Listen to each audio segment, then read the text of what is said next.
macaroni salad. Una, pakulaan natin siya sa tubig hanggang siya ay lumambot.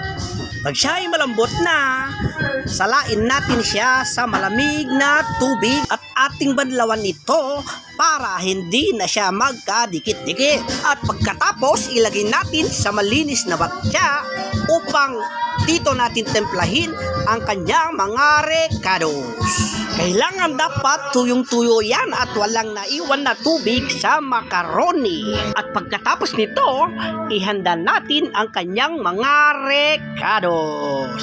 Tulad ng angel, cream sada, jolly fruit cocktail, nata de coco green, nata de coco red, nata de coco white. Ating pagsamasamahin, siyempre, hindi mawawala ang fruit salad. At ating ito ibuhos upang pagsamasamahin at atin na itong ibuhos sa ating macaroni at ating i-mix-mix at nilagyan ko na rin pala siya ng cream sada para ito'y lumasa ng sulit na sulit talaga. At nilagay natin muna sa gilid ang kanyang lata para lahat ng kanyang laman ay walang kawala dahil nga imported ang ating taga-timpla dahil kinuha pa natin siya sa ibang bansa. And now, nilagay na yung isang cream densada na may tatak na Dorin cream densada.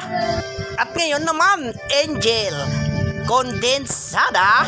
At ngayon na ready to mix na, kaya ating imimix na para ma-mix ang mga ingredients. At yan nga, nilagyan natin siya ng isang today mix fruit cocktail. So yan na nga, ating minekus-mekus ang ating macaroni salad para ito'y colorable. Ayan ang ating pahabol raisin. Yan ang isa sa mapapasarap sa ating macaroni salad. Ngayon, atin nang i-mix-mix para magandang tingnan, colorful kasi meron siyang black, kompleto siya sa kulay. Yan ang talagang tinatawag na macaroni salad. Free taste ko mga lot, free taste yung ating macaroni salad. Sakto lang.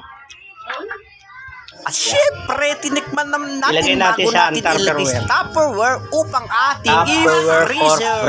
So, yan na nga, maghintay tayo ng 20 years bago ang kalabasan. 20 years later.